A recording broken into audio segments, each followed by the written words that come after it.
How much do you really know about Black Catholic history?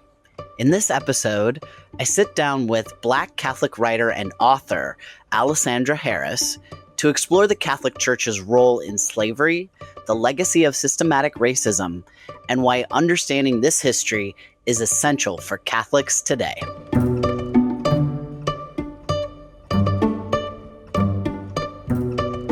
You're listening to Whiplash, a listener-supported podcast exploring Catholicism through the lens of queer liberation theology. I'm Max Kuzma, a transgender man and columnist for the National Catholic Reporter and board member of Dignity USA. Thank you to the paid Substack subscribers who make this work possible. If you've been listening to Whiplash for a while, you know that one of the things I've been trying to do recently is fill in some of the gaps in my own education, especially when it comes to race, history, and the Catholic Church. Like many white Catholics, I grew up learning that racism is wrong, but I wasn't really taught much about the Church's involvement in slavery, the history of Black Catholics in America, or the ways that centuries of racial injustice continue to shape our society today. Today's guest has written a great introduction to that history. Her book, In the Shadow of Freedom, doesn't just explain where we've been, it helps us understand how the past continues to influence issues like policing, incarceration, housing, education, and so much more. It's challenging, deeply researched, and ultimately rooted in a Catholic commitment to justice and human dignity. I'm grateful to be joined today by author, journalist, and Black Catholic writer Alessandra Harris for a conversation about why learning Black Catholic history isn't optional if we want to understand both our church and our country. Alessandra Harris is a Black Catholic writer, co-founder of the Black Catholic Messenger, and the award-winning author of 4 books, including In the Shadow of Freedom, The Enduring Call for Racial Justice. She holds a degree in comparative religious studies with a minor in Middle East studies from San Jose State University, as well as a graduate certificate in restorative justice and chaplaincy from Santa Clara University. Her work explores faith, race, and justice in both Catholic and public life, and her writing has appeared in publications including the National Catholic Reporter, America Magazine, and U.S. Catholic. Alessandra, thank you for being here. Thank you so much for having me. Before we dive into some of the history and themes of the book, I want to give our listeners a little bit of context. In the Shadow of Freedom serves as an accessible introduction to the legacy of anti-Black racism in the United States, bringing together history, journalism, scholarship, and public policy to examine everything from slavery and segregation to redlining, over-policing, the war on drugs, and mass incarceration. The book is both a historical overview and a call to pursue justice in the face of systems that continue to shape people's lives today. One thing that stood out to me is that before you begin to lead readers through that history, you begin with a story about your son attending first grade at a Catholic school and the concerns that surfaced for you as a Black parent. That personal experience becomes an entry point into many of the larger questions the book explores. And I know that you also state in the acknowledgments of the book that you were, quote, not prepared for how I would embody the pain, trauma, and suffering of so many African Americans whose stories I told in this book, end quote. I'm curious if you could share a little bit about both sides of that story. What initially motivated you to write In the Shadow of Freedom, and how were you personally changed by the process of researching and writing it? Well, that's a great question. And I'm glad that I have the opportunity to speak with you today about my book and about my personal experiences in writing the book. And like you mentioned, when my son was in first grade at a Catholic school, he began getting these red cards. And it was basically like based on a system where green means you're doing well, yellow means your behavior needs a little bit of modification, and red is that you're in trouble, and then you're going to have things taken away from you, like recess, or like you have to sit here, or, you can't do this or that. Mm-hmm. And my son was just building up all these red cards. And my sister, who was working in education at that time, offered to sit in on the class and realized that my son was particularly being targeted for behavior that other kids were doing that was normal for first graders. So I asked the principal if we could bring in someone from the outside and just examine what's happening in the classroom. And she basically reported back that the teacher, who was a young white woman, believe it was her first year of teaching, was actually racial profiling my son. And like my sister had seen in her experience, picking on him and giving him discipline for things that everyone else in the class was doing. And we ended up leaving that school. And it's kind of interesting because that kind of shaped the trajectory of my kids' education, because we ended up leaving the Catholic school and my kids went to a Seventh-day Adventist small private school where we talked about these type of issues. And there was a lot more African American students and students of color at that school. And it was a really good place for him. And I remember going with like a friend I knew to visit a different Catholic school. And my son was visiting for the day, and there was all these white students lined up, and my son was there in line, kind of like moving around, jumping out of line, jumping back into the line. And I said, there's no way he's going to be able to be at a Catholic school like this, you know? Mm-hmm. I actually didn't really think that much about our personal experience with that until I was writing the introduction for the book. And they asked me, like, can you kind of talk about something personal to you? And I would like to say I'm very happy and so proud of my son because he just graduated from college in California 2 weekends ago. Amazing. Yeah. So I'm really, I'm really proud of him. And like I said a little bit more in the book, because of him having more energy and being more outspoken and just having this really, like, I'd say almost a little bit of a wild heart and spirit, which I'm not saying that in a negative way. Yeah. But I was concerned because in our society, a lot of times, especially young African Americans are targeted. And when you're not fitting inside of a box, then you're even more likely to be targeted in school. Mm-hmm. And I did have this kind of looming fear, like, could he possibly become incarcerated because he's a young Black male who, you know, but like I write in the book, the chances of becoming incarcerated are less after you graduate high school, and then even more small percentage after you graduate college. So I'm not saying we're out of the woods. You know, he's 24 years old, but I am just proud of the trajectory that he's taken in spite of the being kind of in spite of having obstacles put in place because he's African American and a male. Mm-hmm. Mm-hmm. Mm-hmm. Yeah, absolutely. And I think that's it is a really powerful way to start the book. And also because it puts you in that perspective as the reader to think, how would I feel if this was happening to my child? And so, yeah, I thought that was really good. Did you want to say anything about that quote from the acknowledgments as well? You don't have to. Before we move on.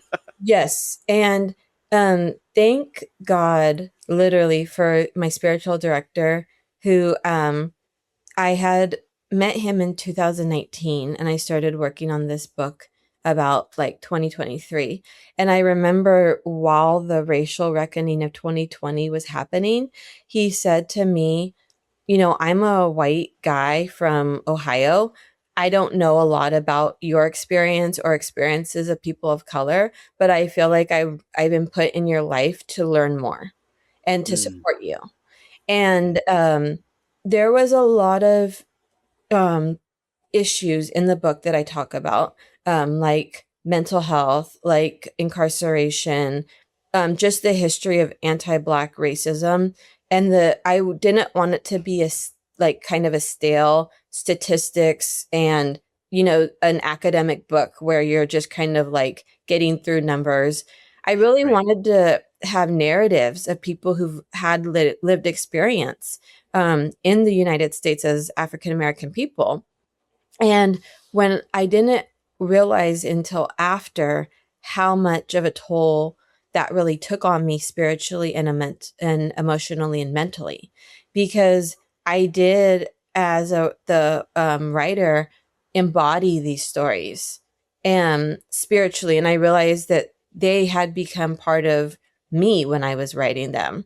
So it did take me, I'm not even joking, like a year to decompress after I wrote the book, and just a lot of praying, because like the story with my son, I also realized how much of my life was intersecting with these issues that you don't really sit down and think about until you have like a more outside perspective and you're writing about it. So yes, I have 4 children. Well, it's funny because one's a senior in high school and the 3 are all adults now. And my daughter had also graduated the same weekend as my son. But I've had a lot of, I've seen my kids be targeted. And we had a really bad situation with my son when he was a junior at a public school, where he was dealing with racial bullying, and we left the school and everything like that. So there's so many more stories personally that I wasn't able to share, but that I had to process while I was writing the book. Yes, I really appreciated that you put those personal narratives in for the stories of different people at different points. I think, for me as a reader, that's something that definitely meant that, it was heavier. So I definitely felt like I needed to approach that book with more time and space. It's not going to be something that I'm just casually paging through, but something that I really sat with, because there were these personal stories. And so on that note, is there a story of a particular person, maybe an enslaved person, someone who was falsely imprisoned, or just any person from your research that has really stood out to you and like remains with you still after doing the research and writing this book? Well, there are a lot of people whose lives and stories did stand out for me. And there is a content warning when I start the book, because there were many stories that are triggering, because they're dealing with issues like murder, torture, lynching, death penalty. So there are a lot of stories like that. But I think one of the stories that's more of a group is when the Congolese people who had come to the United States before it was the United States. It was the earliest enslaved people's revolt. Um, and as I talk about in my book, the Kingdom of Congo actually converted to Catholicism around the same time that Christopher Columbus went on his first expedition to the Americas. And what I was saying with that, telling that story, and part of history, is that a lot of times people think that African Americans are just like slaves who came over to the United States to be enslaved. And when I talk about the Kingdom of Congo, I talk about how rich the history was, and how when the Portuguese helped convert the kingdom to Catholicism, the king sent his children and people in his kingdom to Europe to learn and to study. Portuguese became the official language when writing about religious things, and they even were trying to have an Episcopal see for them, that the Portuguese lobbied against and were successful. But there were the kingdom and some of the people in it became very devout Catholics.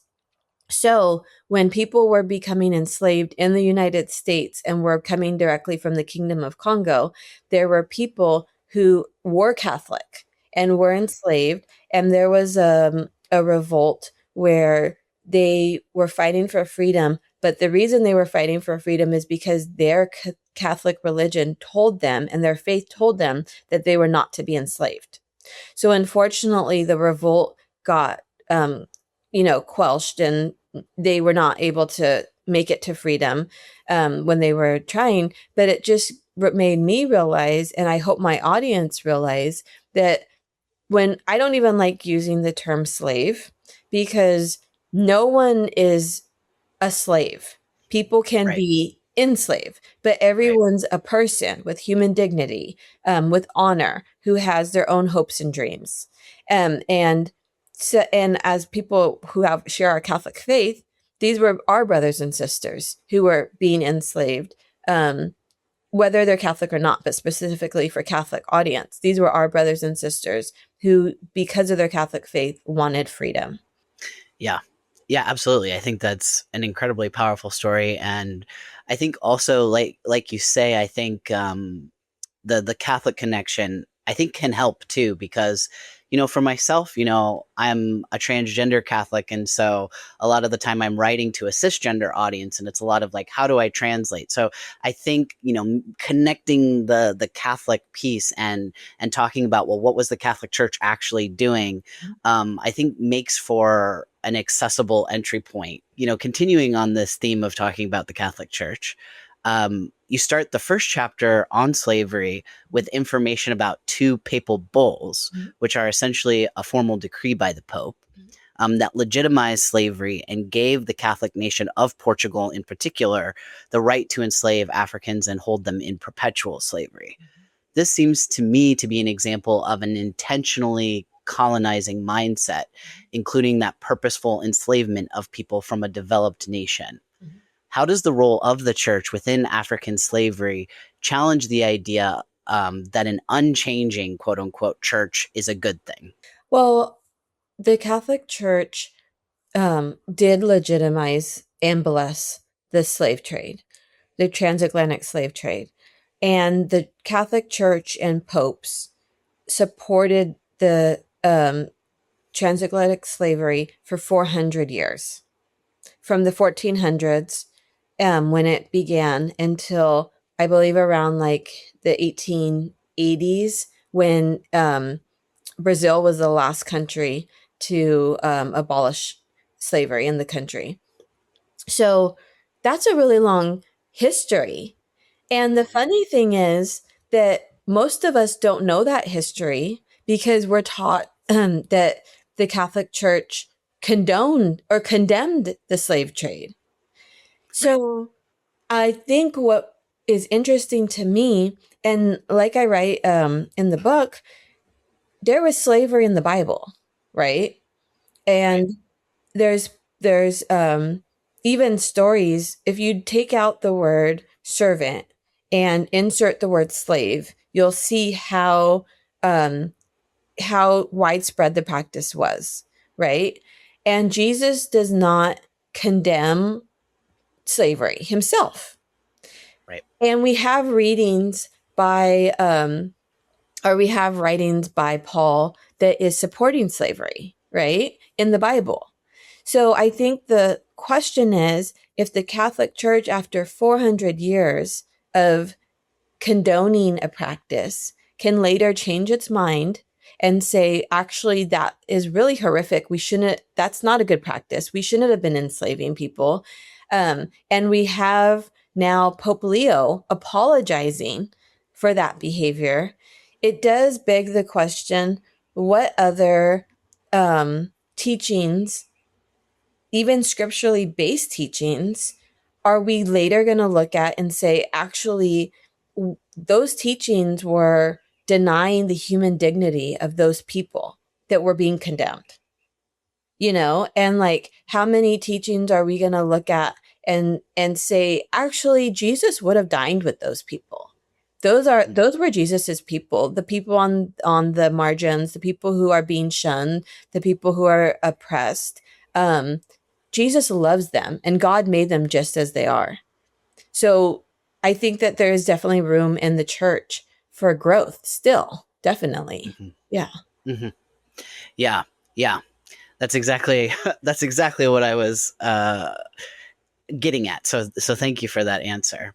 And speaking of the Bible, in an American context, your book also chronicles the way that white Americans during slavery believed that they had a God-given right to own slaves and have power over Black people, sometimes explicitly in like an evangelical posture. Can you talk a little bit about that and maybe about the 1807, quote, slave Bible? Sure, of course. Because the slave Bible that was used in the Americas and that thought of white supremacy actually go hand in hand, because the slave Bible took out everything from the Bible, like the Exodus, when the Hebrews left slavery, or the Israelites left slavery in Egypt, takes that out. Takes out things like the story of Hagar leaving Abraham, and takes out things in the New Testament that are proof that enslaved people did have human rights and human dignity and are children of God. So it took all these things out of the Bible. So what was only left was slaves, be obedient to your masters, and Right. stories about the stories that were proof for people reading that Bible, for slave owners white reading that Bible, to indoctrinate the enslaved people, to say you actually should be enslaved and God actually wants you enslaved. And it was actually illegal for people who were enslaved to congregate and to have church services, because they didn't want well, if you think about it, even it was illegal for them to even read a Bible. Right. They didn't want you to read a Bible to know yourself. Right. So, and I think what I tried to really underscore at the time of writing the book is that the social construct of race started at this time. Right. Because before, there were people in different, countries, different parts of the world, different nations who had their own sovereignty over their land. And because they needed to have a reason for legitimizing the slave trade, then they started at the same time that Catholicism and the Christianity is spreading. They're saying that white people have a God-given right, European people, to enslave Black people because they are inferior. That God made them inferior to white people, and that because the Catholic Church is going to evangelize and save Right. people in the Americas, indigenous people in the Americas, they have a right to convert them. So, of course, when you say we have a right to convert them, they took their land. Right. This wasn't just about Catholicism. This was about asserting dominance and saying that the indigenous people who were already on their land were savages, that they didn't have a God, that they were saving them from human sacrifice, all these things. So you had to portray indigenous people and Black people as subhuman, especially for Black people, that Black people were made to be more like a animal that works your land than like a human like you. And like I wrote in the book, Thomas Jefferson, who talked about life, liberty, and the pursuit of happiness, did not believe that Black people were the same type of human as white people. So you have this thought, and I think you have to have that thought that Black people are inferior to white people, and that's God made it that way, because how else can you justify what you're doing? Yeah. 100%. 100%. I also like that you bring up the social construction of race. I didn't have a question specifically about this in the outline for this, but I think it's really important, especially because, as you're saying, in earlier times, like people of all like races were enslaving each other, right? Like it was like not explicitly white people enslaving Black people, Yes. and then that developed through what you were just talking about. I think that's really important to Yeah. know as well. Kind of advancing more to my next question. Another important theme from your book to highlight is that even when the 14th Amendment and birthright citizenship extended to African Americans, a notion of Black inferiority persisted, kind of that we were just talking about. On page 33, you talk about Lincoln believing that free Black people were, quote, incompatible with a democracy intended only for white people. Mhm. White Southerners could not accept the free African Americans as fully human and equal because it challenged, quote, the legitimacy of their definition of what it was to be white, from page 37. How did this refusal to accept African Americans as free, equal citizens directly lead to new forms of racial exclusion and punishment, going forward? Mhm.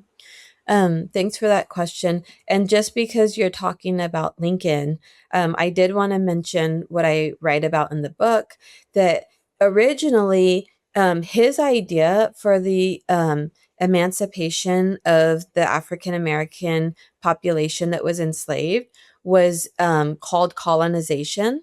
And what he wanted was to ship the African American population to a different country.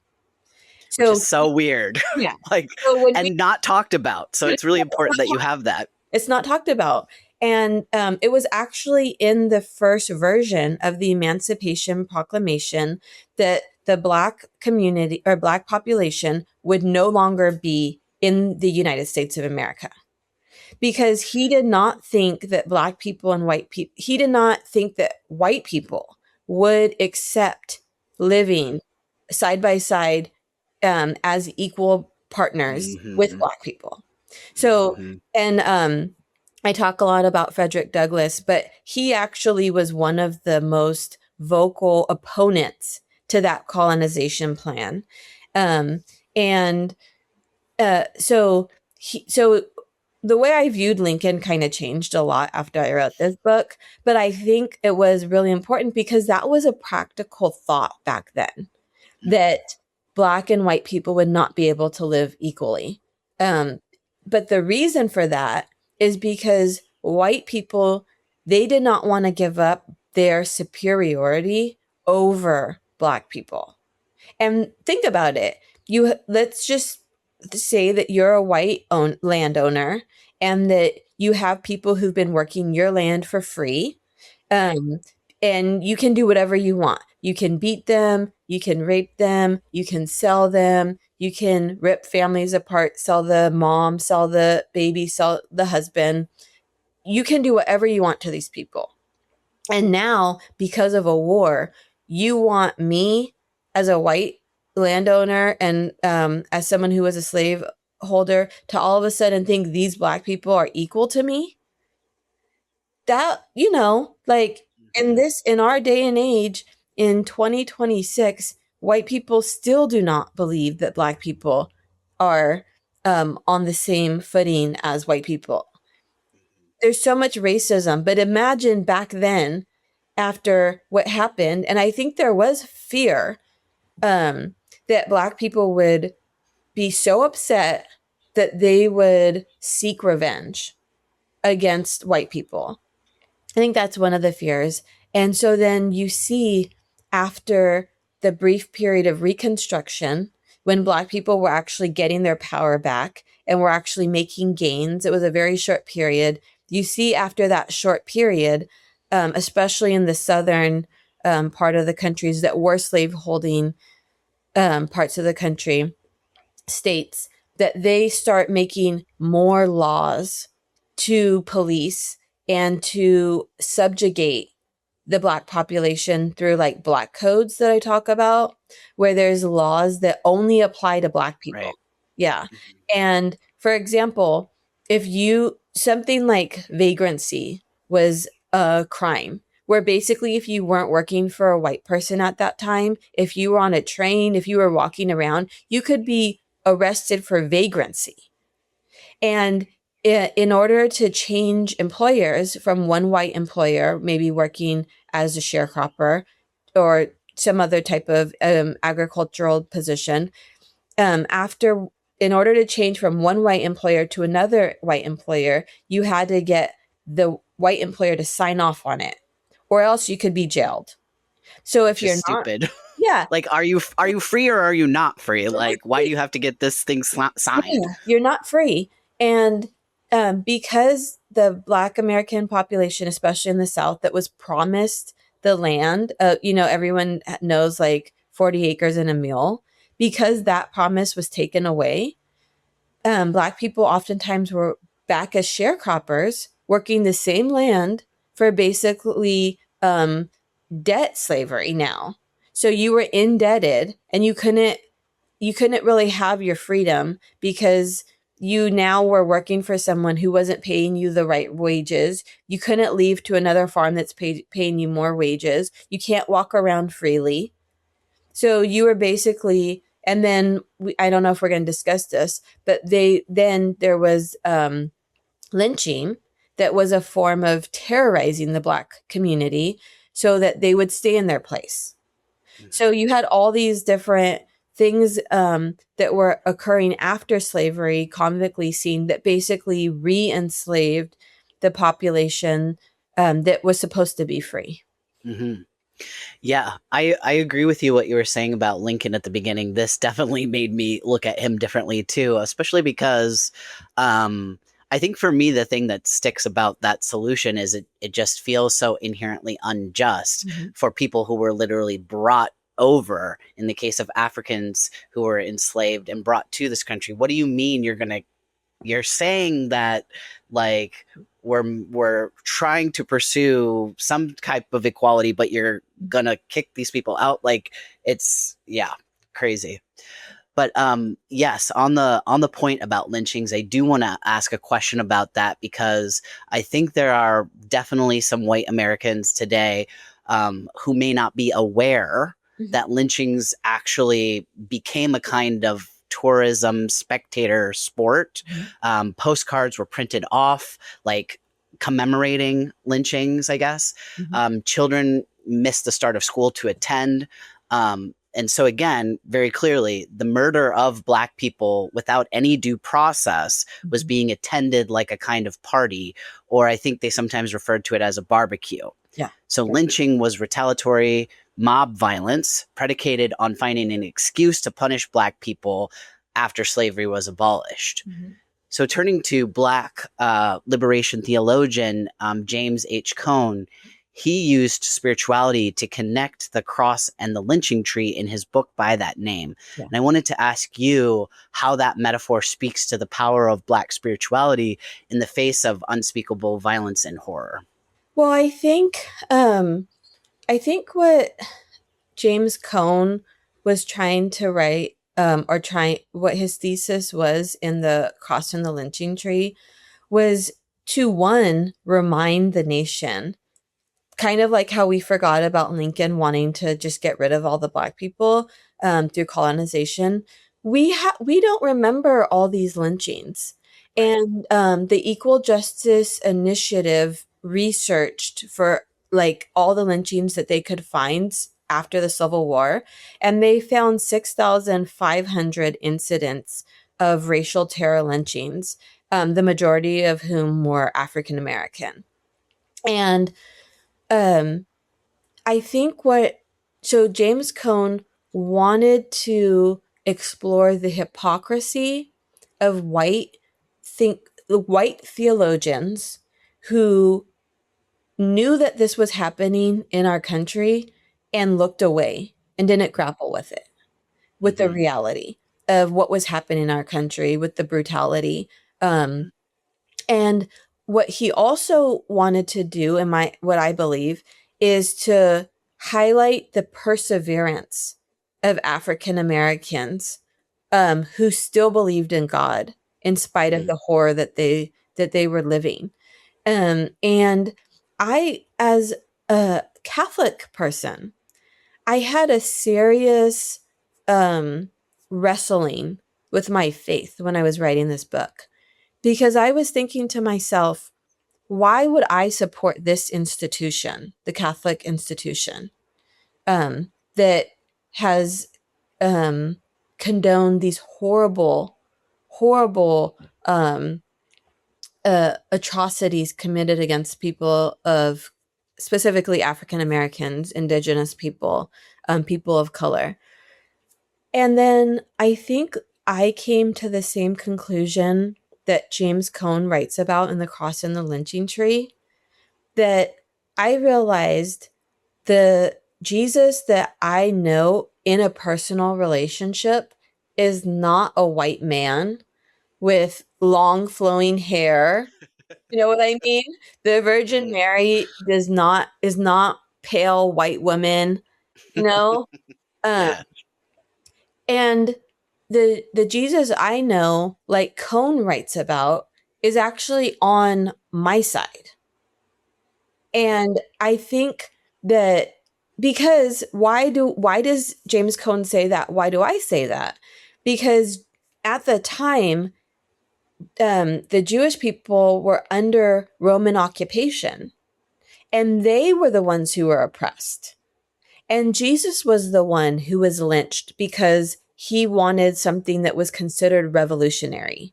He was not going by the status quo. So I understand the sentiment when people say Jesus is black because of his lived experiences. I personally don't say that because I'm not going to say he's white. I'm not going to say that he's black, but I'm going to say that historically he sides with the Right. marginalized, with the Absolutely. oppressed. He comes close, and the way that African Americans who were enslaved were able to call on God as their father, as their liberator, as um their place where they found freedom, even if it was just inner freedom and spiritual freedom. That's the same way that I call on God.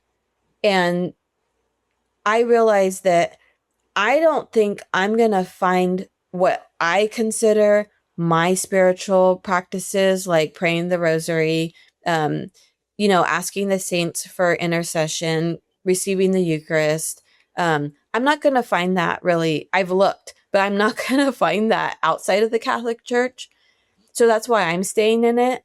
But I understand why so many people, especially after the sex abuse scandal, especially after the way that divorced people are treated, women are treated, LGBTQ plus people are treated, I understand why so many people don't stay. Hmm. Hmm. Yeah. I think I really appreciate your answer on this, and I am definitely really excited about the liberation theologies that explore those very questions, because I mean everything that you said, but um just really contrasting the reality of the circumstances that Jesus was in and the way that he treated people, as opposed to kind of how he's co-opted and turned into this, like, I think there's a name for it, but basically like the white Republican Jesus. Like, Mhm. that's such a doesn't bear real resemblance to Yeah. the reality, and so I appreciate you unpacking that. I also wish we could just talk about this for all the rest of the time, because I love that subject, but I want to make sure to highlight more from your book, just to there's just so much, and I think it's so important, and I want to provide in this conversation just little glimpses of like many of the different topics. So as history continues, and your chapters continue unfolding in the book, you move into a discussion of the war on crime, the war on drugs, and the creation of mass incarceration, which I think this is really critical in a lot of ways, especially because I think a lot of this is more so this now we're getting into stuff that I think will be more familiar to modern audiences. We talked about how there are things that we've forgotten, but I think the realities here are things that are even more obvious right now. Mhm. So, can you talk a little bit about the way that the police involvement implicit in these scenarios worsens outcomes for impoverished Black communities who are already struggling with employment and housing instability? And I know that's like, but big, big, big. It's like I'm trying to pack a lot in there, but again, I really want to, unpack some of what's in your book for people. Well, I would just disagree with you on one point that you made. Okay. Because I don't think most people today who are, let's say, like below the age of people who lived like baby boomers, I'd say most people are not aware of how Okay. the war on crime and the war on drugs has led to us being the largest incarcerator in the world. Mm, Um, and that's why I had to kind of unpack it. mm, And going back to your initial introductory question, why I wrote this book, because I have known about the injustice of mass incarceration for decades, but it wasn't until 2020 that I actually sat down and read Michelle Alexander's The New Jim Crow. And I read this Ava DuVernay's 13th documentary. And there was another book called Rethinking Mass Incarceration by a Christian pastor. And that book was a little book, but it was looking at incarceration through a Christian perspective. So after reading all this and starting Black Catholic Messenger around that time, and in 2021, writing a piece about incarceration for America Magazine, I thought, I want to write something about this history, not just mass incarceration, but the history from slavery to Jim Crow to the war on crime, to the war on drugs, to mass incarceration for a Catholic audience. yeah. Because this is a moral and human rights issue. It's a spiritual issue. But Mm-hmm. if you look at it, like if you're reading it from the political leftist political position, as someone who's just kind of reading about it, you might feel upset about it, but you might not feel convicted that you need to personally understand these issues and how it's affecting Americans and somehow changed the trajectory. So when it comes to the war on drugs and the war on crime, that was a lot of information that I did not know personally before I started learning about it. So I don't think a lot of people or everyone Okay. necessarily Yeah. knows about it. Yeah. But to get back to the question, and you were at my talk I did for Mary Knoll. I had all the statistics there about um, how we went from in the 1970s incarcerating less than I I forget the exact number, but it was a very small amount of incarceration, and actually thinking we might close jails and prisons because our population is so little of it, people who are incarcerated, to the over policing and over incarceration, where it led in the 80s and the height for people who were born in my generation from like 1980, 81 to 1984, 1 in 3 African Americans being incarcerated. Mm, So that's like, how do you go from almost no incarceration to right. 1 in 3 people being incarcerated? And Mm-hmm. you have to look particularly at the war on drugs, because study after study, as I write in the book, has shown that white people, African Americans, Hispanic Americans use drugs at about the same rate. Mm-hmm. And if you go on any college campus, you you can see that for yourself, For sure. Yeah. Or if I think people know this, but the it became a policy decision to specifically Right. focus on low income Mm-hmm. Black American communities. Mm-hmm. And for example, with under President Clinton, because it wasn't all just Republican um, presidents and administrations, but under Bill Clinton, he slashed the funding for housing, for public housing, by this amount, and he increased the number for building prisons, so Right. that prisons became the nation's housing policy for low Right. income Black Americans. Yep. And the Human Rights Watch that later looked at the statistics found that in certain Black communities, African Americans were being incarcerated at over 20 times the rate as white Americans. Mm-hmm.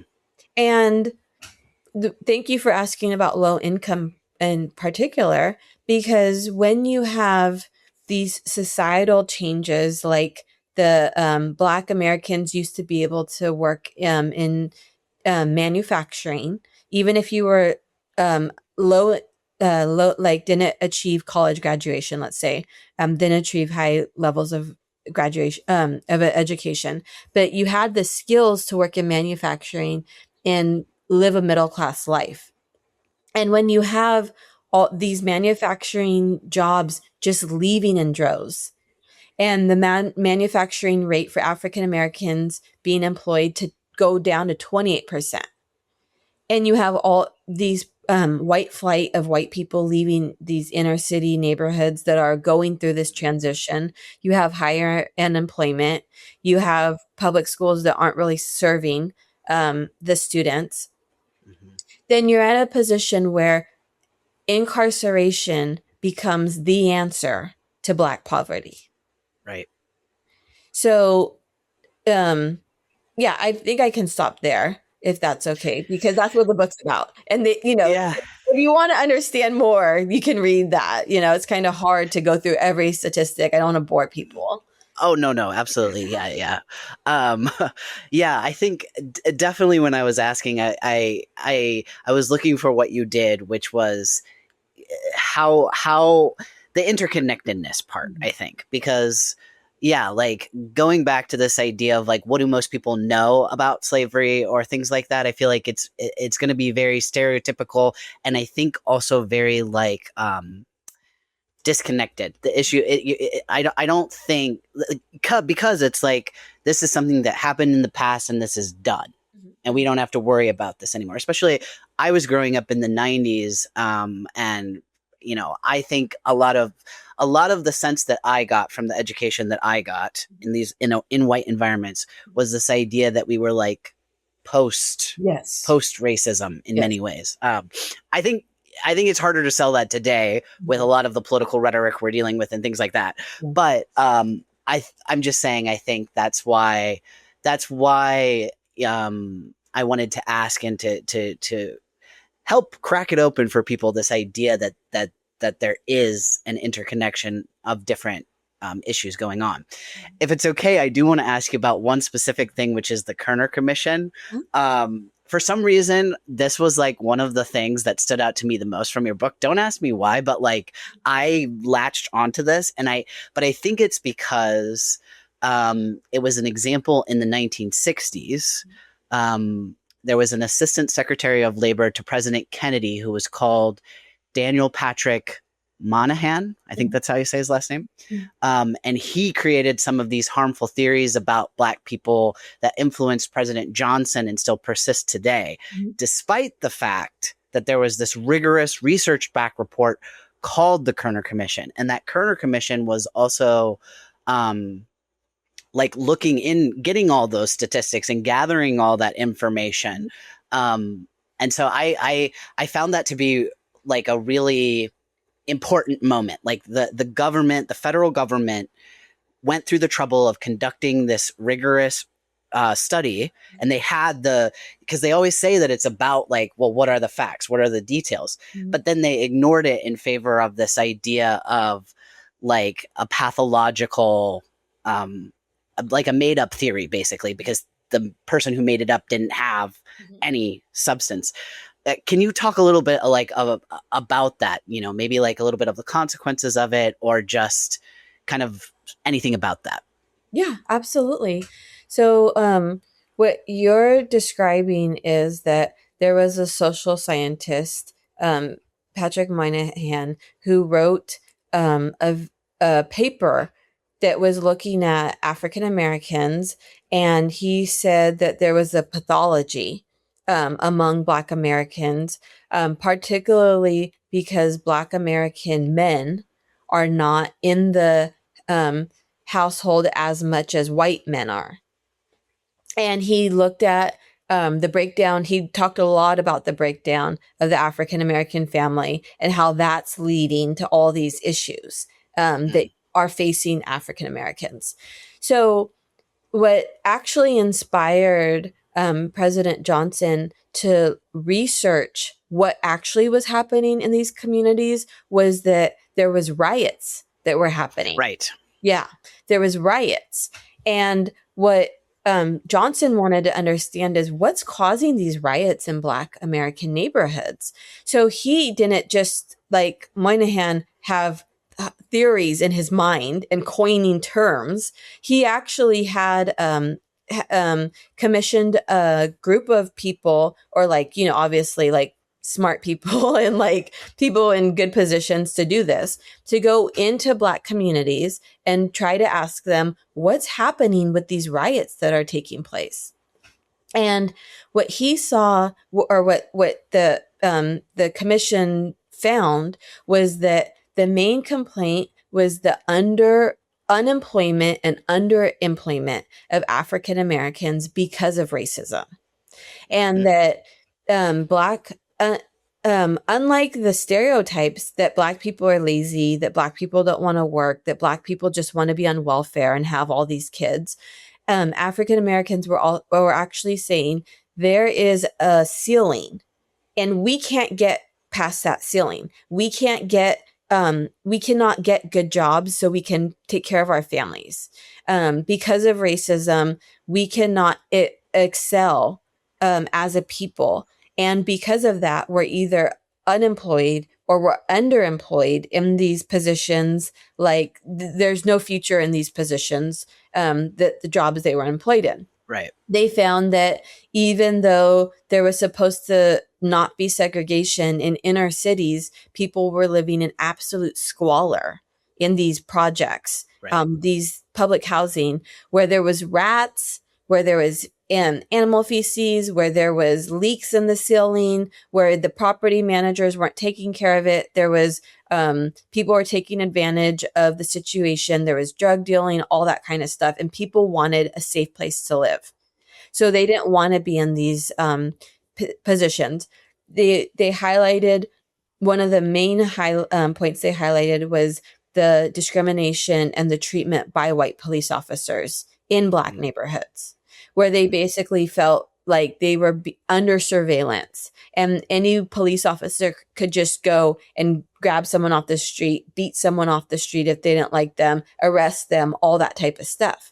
Right. So African Americans were actually saying, by the riots, they were crying out to white America that they want to be included in our society. But as white Americans saw these riots occurring, they got terrified.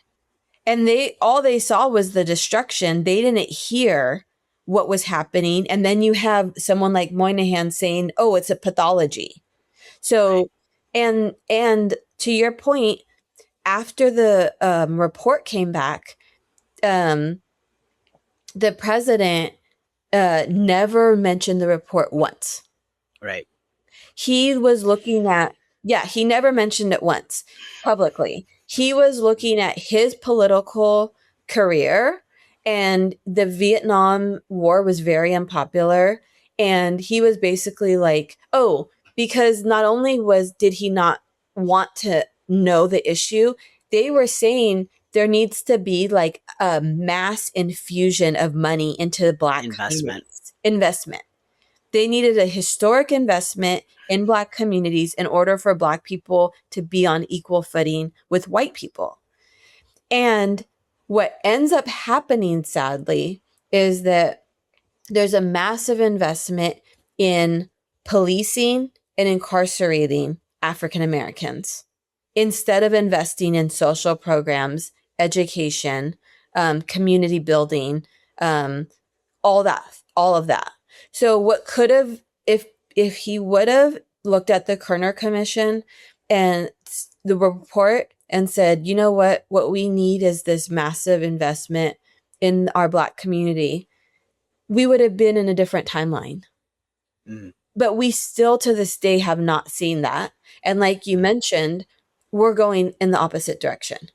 Because now, instead of looking at why are Black people still not on the same footing with white people as far as like education, home ownership, building wealth, why instead of looking at all that, we're taking away the opportunities that were put in place, like scholarships for African Americans, colleges that gave preferential treatment because they understood the history, civil rights that's no longer looking at anti-Black racism, but looking at anti-white racism. So we're going in the opposite direction. We're going back to those times. Mm-hmm. Mm-hmm. Um, and kind of tied to that, I have this next question. Mm-hmm. In the chapter on waging war, you talk about how the government authorized the use of vehicles, armor, and weapons, quote, that had been designed for use on a battlefield against enemy combatants to be used on American streets in American neighbors against American citizens. Mm-hmm. That's page 117. Mm-hmm. You also write, the United States has proven it cannot police and incarcerate its way out of violence, or it would have done so by now. Yeah. Currently, the nation spends the largest amount of money on policing and incarcerating the largest number of people in the history of the world, which is a point you also just made in our conversation.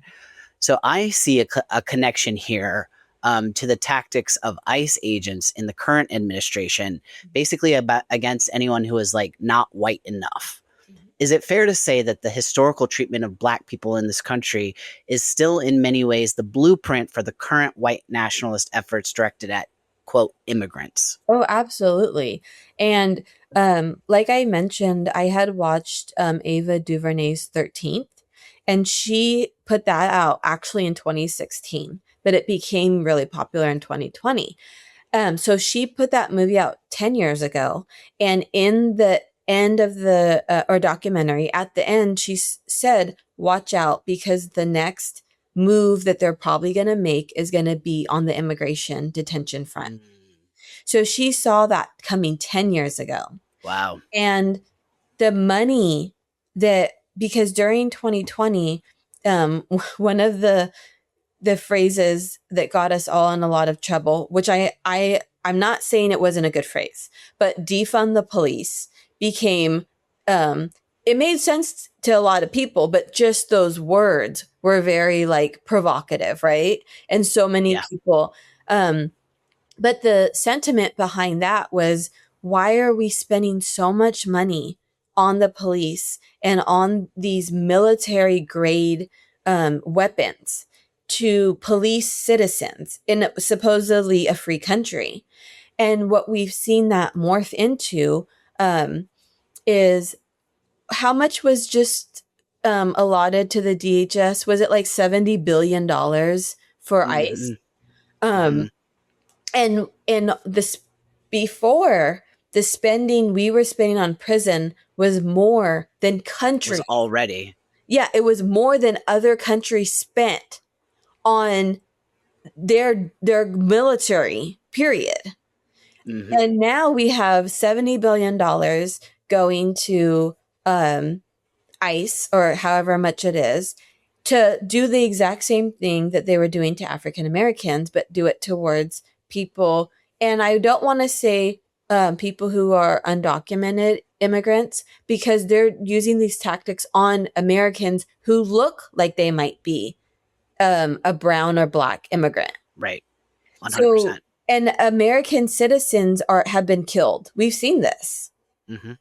ICE has killed American citizens. ICE is detaining American citizens because the Supreme Court allowed them to racially profile people.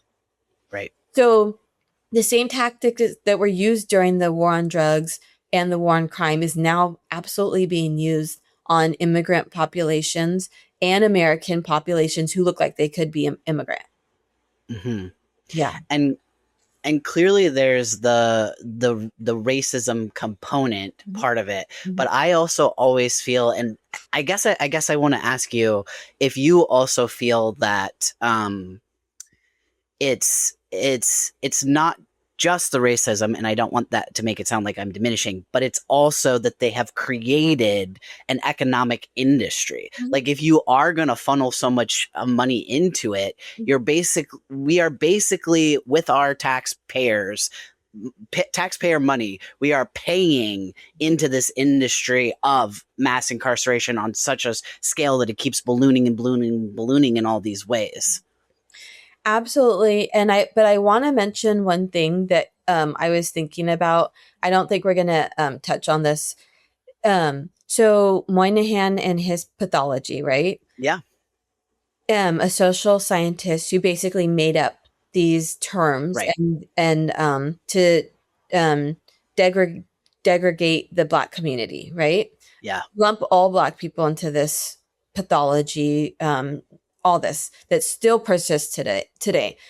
So I talk about another social scientist who was actually Catholic, who in the 90s was writing about what he said was going to happen, which was going to be this huge boom in African Americans, specifically who were going to be born and who were going to become murderers. This is his language: murderers, rapists, that no one was going to be safe. They're going to be all these young Black people roaming the streets, committing crime. And he's the one who coined the term super predator. Right. And that helped fuel really harsh laws around policing. And it fueled like that 14-year-olds could be convicted as adults. And it fueled the stop and frisk in New York, where any Black or brown person could be stopped by the police and searched. And it fueled the prison boom in California. It continued to fuel it because we had the 3 strikes and you're out, where if you commit 2 felonies, even if your third offense is like stealing bread, stealing clothes, you could be sentenced to prison for the rest of your life. So just like Moynihan and his pathology of the African American community, the super predator myth spread and spread. And what is so interesting is that the social scientists who looked at what happened with the African American population, young African American crime plummeted and youth crime plummeted. So the exact opposite that he warned was going to happen happened instead. And so you have prisons that were actually shutting down, because especially there was private prisons that were shutting down because there wasn't enough people. And if in the news recently, there's been lawsuits where private prisons that had a quota that said, you need to fill our prisons with this amount of people who are incarcerated, who are suing because there wasn't enough people to incarcerate and meet that quota. So yeah, this is all crazy, but this is the point I wanted to make. So the Black incarceration rate goes down, right? It went from my generation in the 80s, 1 in 3 African American males being incarcerated, to my son's generation now being 1 in 5, which is still too many, but that's better, right? More African Americans born now, my son's generation, are college graduates, versus my generation, more were incarcerated than graduating college. There's positive trends. There's very positive trends. But now immigration detention centers are now being used in these private prisons. So the ones that shut down are now reopening to detain immigrant populations that are being held there. And the same money makers, there's people in the current administration who are making money out of these for-profit detention centers and surveillance.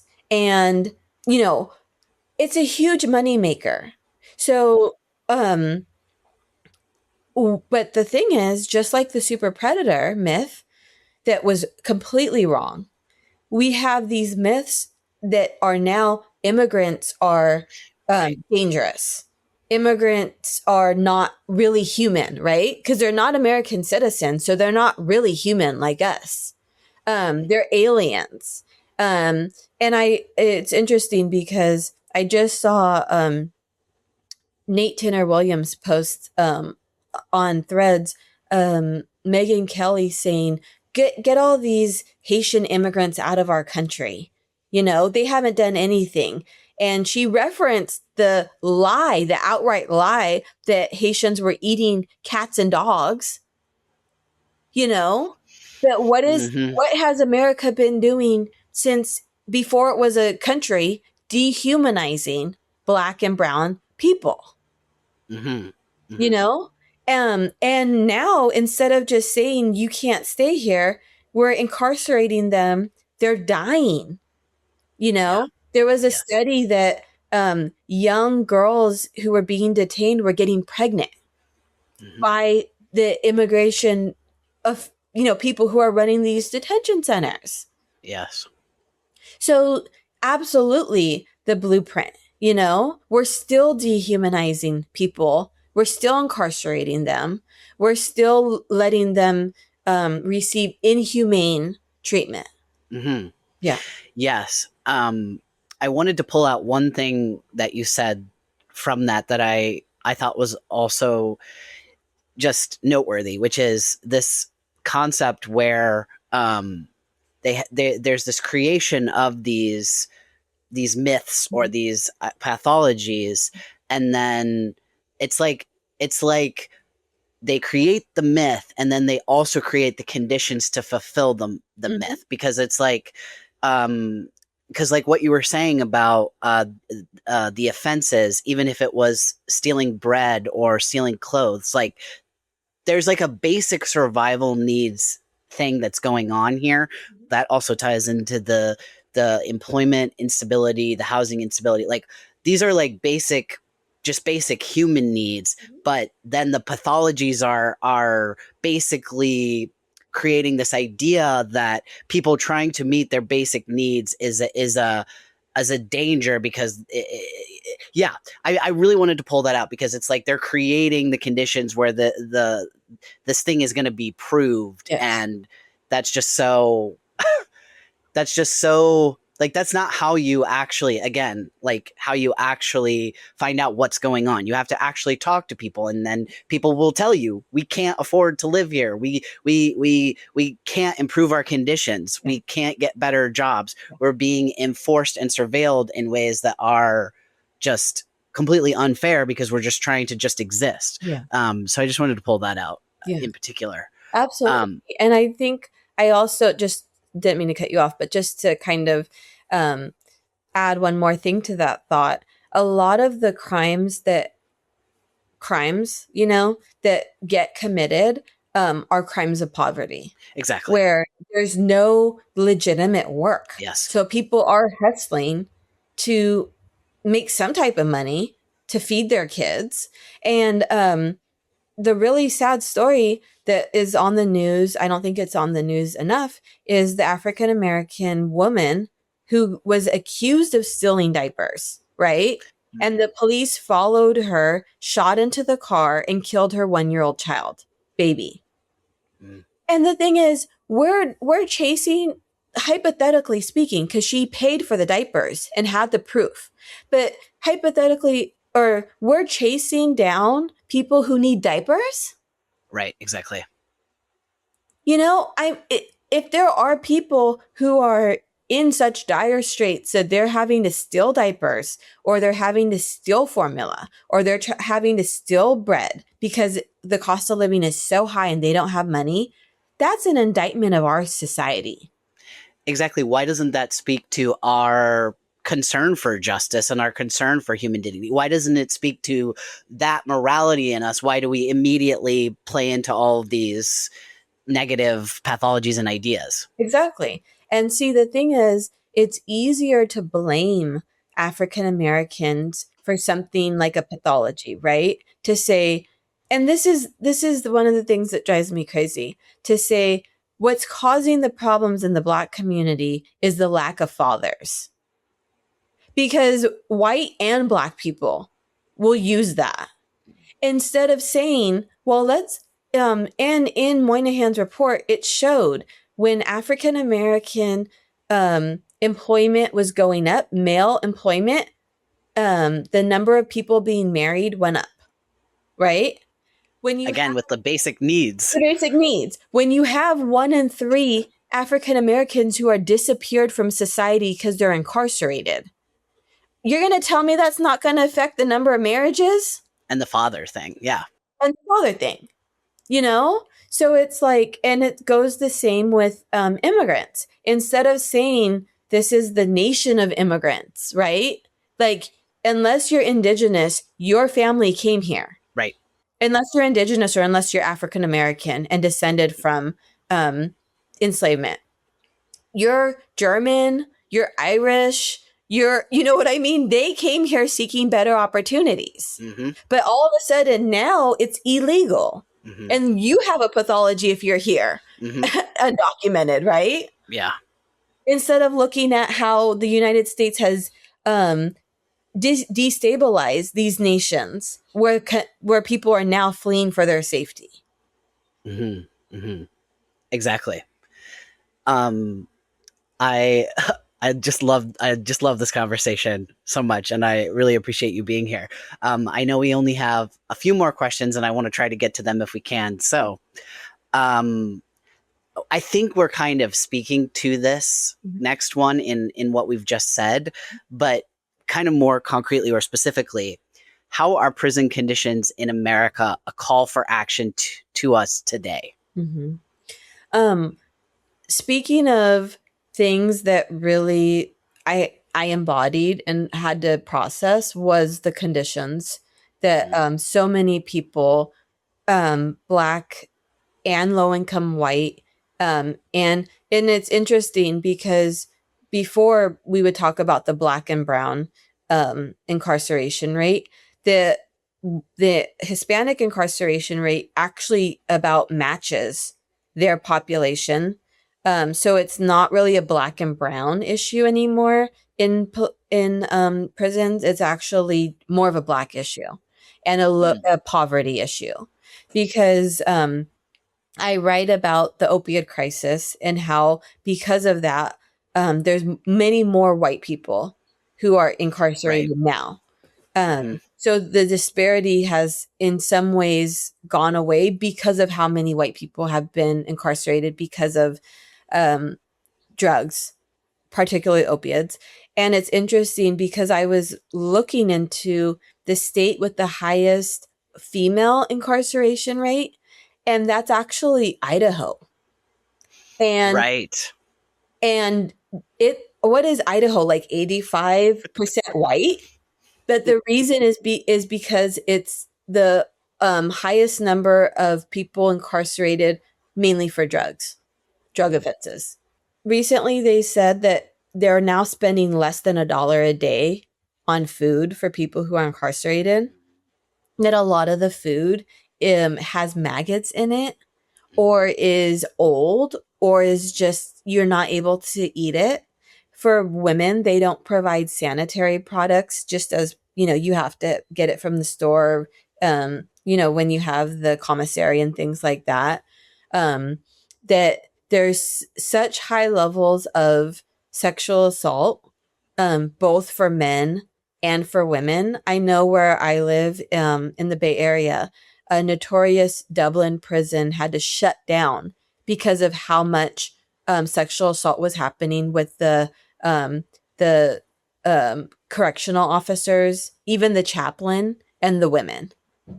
So, and I was talking about Alabama and the conditions, and there was a new movie that was, or documentary that was Oscar nominated called the Alabama Solution, I believe it's called, that talks about how bad the conditions are with the drug overdoses. And this is the thing that kills me.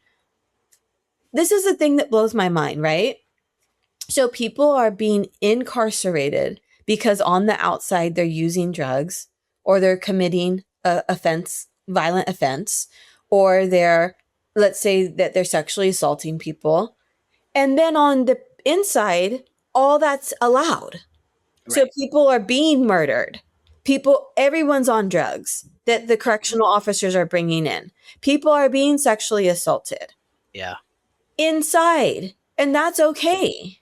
Mm-hmm. So how do we say you're going to be punished for what you did and then punish them in perpetuity? What is it? In Perpetuity. perpetuity. Perpetuity. You're going to spend your life dealing with that. Mm-hmm. You know what I mean? Mm-hmm. That's mind-boggling, because in other countries, people are incarcerated and they are rehabilitated. And Yes. they treat them like humans because they want them to come out and re-enter society. Right. And we don't do that. We Mm-hmm. we and I don't know if we're going to get to restorative justice. I think we might. But our our system, our criminal legal system, is a retributive system where we harm people who committed Right. harm. Right. So if someone did something, we incarcerate them and punish them. And I'm just wondering, how's that working? Because Mm-hmm. eventually the majority of people are going to get out unless they have a life without possibility of parole. But they've shown that spending even like 1 to 3 days in a jail can totally disrupt your life permanently. If you miss work, if you miss work and you're fired, if you don't have childcare for your kids, they're taken from you. If you have a infraction now or any type Right. of misdemeanor on your, then there's so many jobs that you can't get anymore. Right. And it goes on and on and on, the Mm-hmm. harm. Even that's for people who spend 1 to 3 days in jail. Mm-hmm. So imagine spending your entire adult life behind those type of conditions and then expected to come out and be part of society again. Mm-hmm. 100%. And that kind of does make a good transition to restorative justice, I think. I wanted to ask you like how you got interested in it, how you found out about it, I think, and then maybe a little bit if you want to touch on what led you to pursue that graduate certificate in restorative justice and chaplaincy from Santa Clara University. Mm-hmm. Well, I kept hearing what the term restorative justice, and I had no idea what it meant, but I liked the restorative. I like how it sounded, but I'm like, what is this? And I kept trying to like understand.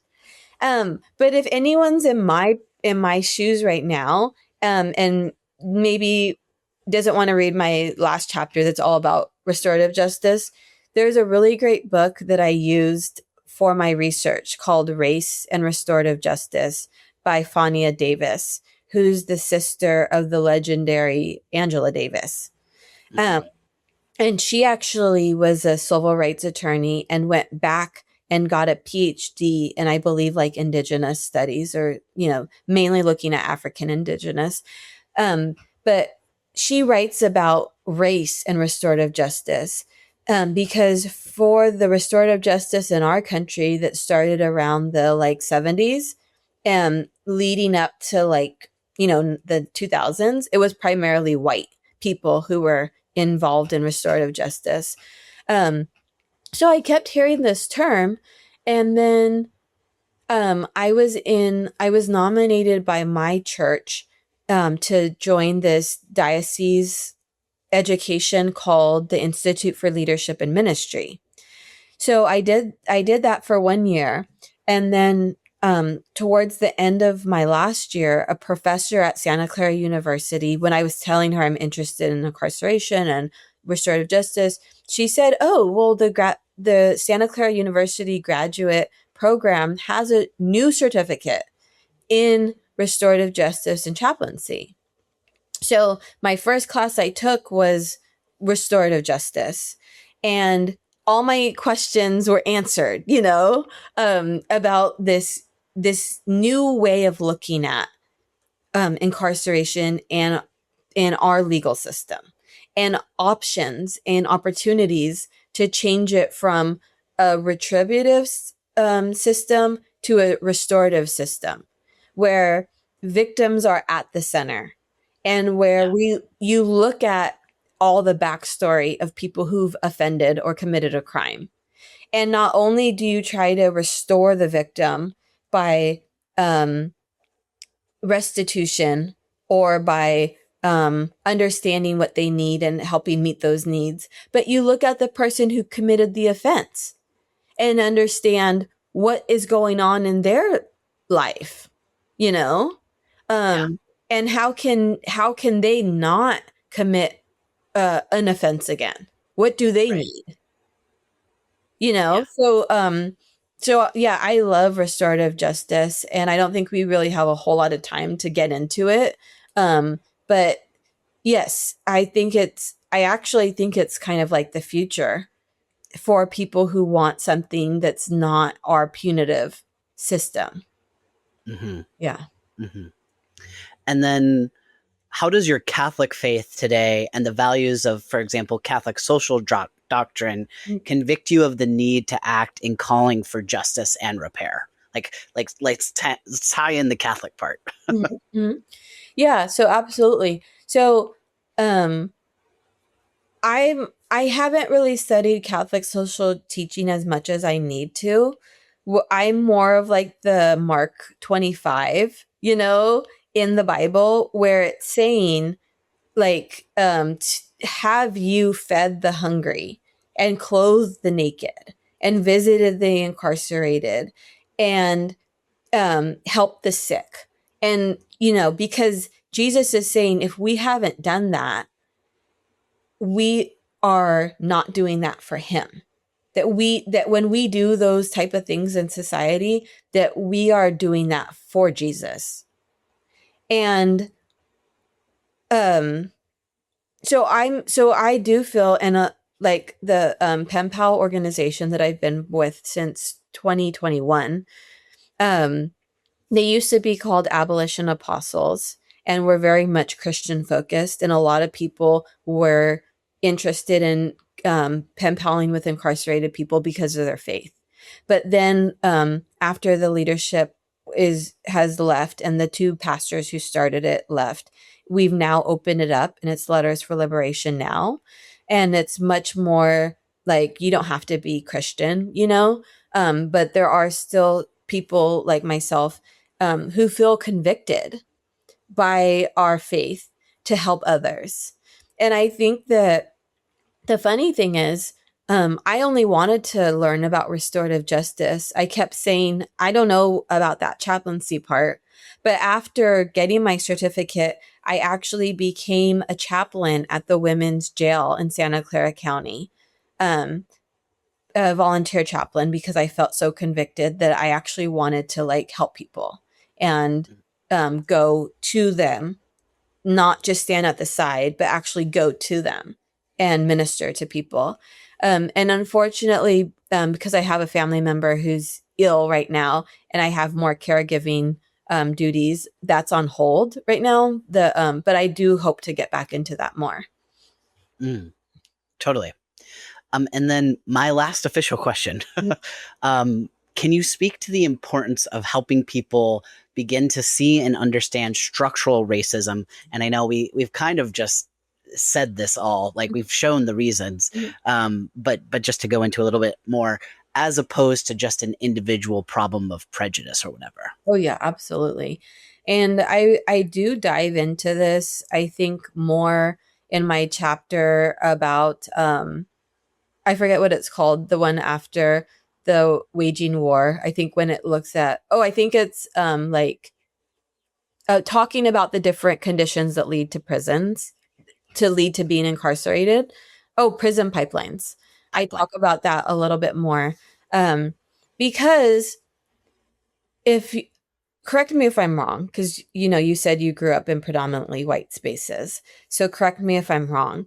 But I think a lot of people who are not Black, and even some middle-class Black people, think that Black American issues, like we talked about, are caused because of issues from within the community. Yeah. Not enough fathers. Right. Not enough marriage. Not enough people involved in the day-to-day life of their kids, wanting to be on welfare. instead of working. Really harmful stereotypes. And they look at the African American population, and instead of thinking they might have a reason that they should be interested, they say that's a Black problem. Black people need to get their stuff together and then they'll fix it, right? Yeah, like there's a separation. Like Yeah. I don't have to think about this because this is their problem. Their Totally. problem. Yeah. But if you look at the history, and if you say, okay, so there was African Americans who for 250 years were enslaved in this country, who had absolutely no claim to all that they were doing for the country and to their labor. They did not build wealth. They did not have the opportunity to own their own plantations for the most part, et cetera, et cetera. And then if you say, after the war, for a period, Black people could not join unions. They could not get into white colleges. They could not buy houses in the suburbs. I really like talking about redlining and the creation of the suburbs, where white Americans were given by the government these houses to build the suburbs, the all-white suburbs, and Black people literally were denied those same loans, housing loans. Yes. And it's interesting because now that I'm getting older, geriatric millennial, and I am around people whose parents are passing away, and white people, a lot of them their parents have built wealth. They own their homes. They have pensions. They have what is that word when inheritances, right? People whose families could pay for them to go to college without taking out loans. And so looking at that, and then looking at African Americans, when they pass, they have no house. They didn't own a home, Right. They didn't have a pension. They did not have an inheritance because of They don't have a bunch of like necklaces that are super expensive sitting around in chests or whatever. Yeah. They don't have a yacht. They don't have a beach house that their parents own that's going to come down to them, and because like when I look at some people and they're like, oh yeah, and I'm not saying this in a bad way, but when I look at people who are like, oh yeah, I'm spending the summer at my parents' such and such on the lake, on the beach. And I'm just like thinking about so many African Americans, like I was growing up, I was one of these people who live in these cramped apartments, who are working 2 jobs, who don't have vacation time. You know what I mean? But I'm not going to say like, woe is me, because my dad was a lawyer, but my mom worked at a church. So she chose the poverty of the church, working for the church. So when I lived very different lives with my dad and my mom, who were divorced. So I'm just saying that things like that, we don't think about. Maybe in like a white community, it's perfectly normal for your parents to loan you money, for your parents to give you money for a down payment, for you when they pass to have their house or this lump sum from a rich aunt and stuff like that. You know what I mean? Right. Yeah. So just to kind of wrap it all up, instead of saying, okay, those Black people live over there because the dad's not involved, right? Right. And it's like in my very last chapter, I also talk about the income disparity and how it was contributed to by centuries of this anti-Black structural racism. 100%. So what I'm saying, why should you be interested? Because maybe you should support that scholarship for African Americans. Yes. Because maybe that money is the only money they have to go to school. You know what I mean? Like maybe instead of turning like how it became really unpopular to have DEI and hire Black people, maybe you could do that. maybe you could not discriminate against Black people if you have a company. Literally. You know, like maybe if you have the means, you can invest in Black businesses and community ventures and not support that really racist sheriff who wants more and more people locked up, right? Mm-hmm. Like, once you open your eyes to what's happening, you can see your privilege possibly. You know what I mean? Mm-hmm. And you could feel morally convicted to want to help your neighbor. Mm-hmm. Beautiful. I think that's exactly right. I totally agree. Yeah. I know we're like a little bit out of time here, but I just want to open it as like a final moment. If there's anything in particular that you wanted to add, but if not, also if you can just share where people can connect with your work. I'll include some links in my description and stuff. But if you just want to share as well for people. Sure. So I want to thank you, of course, for having me on. I feel like this was a really good conversation. I love all the questions that you asked. So I wanted to thank you and want to thank your future audience for listening to this when it's out. And so I do have 3 novels, like you mentioned, and then the nonfiction book. And I feel like during our conversation for the first time today, it kind of clicked for me how all of those are intersecting, because the books that I write are about regular African American people that kind of delve into these type of situations, like a husband who was incarcerated, or a Black single mom struggling, or you know what I mean, mental health issues, things like that. So what I'm writing about in my fiction is kind of like a version of what I'm writing about in my nonfiction often, Very the cool. issues that we're facing. So I think Yeah. for people who don't read like super heavy nonfiction, there's other opportunities to engage with my work. Like you mentioned, I've written for several publications, specifically Catholic. And if you want to connect with me, my website, alessandraharris.net, has most of what's going on with me. Perfect. Yeah.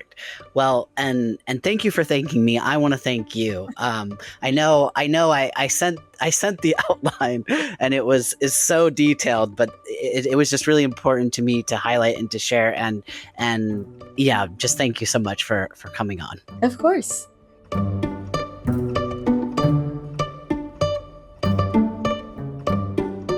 If today's conversation sparked your curiosity, I encourage you to pick up In the Shadow of Freedom and other books by Black Catholic writers. Alessandra's book is an accessible, deeply researched introduction to Black history, systematic racism, and the ongoing call to justice. The more we understand our history, the better equipped we are to love our neighbors and build a more just church. Thank you for listening, and I'll see you next week on Whiplash.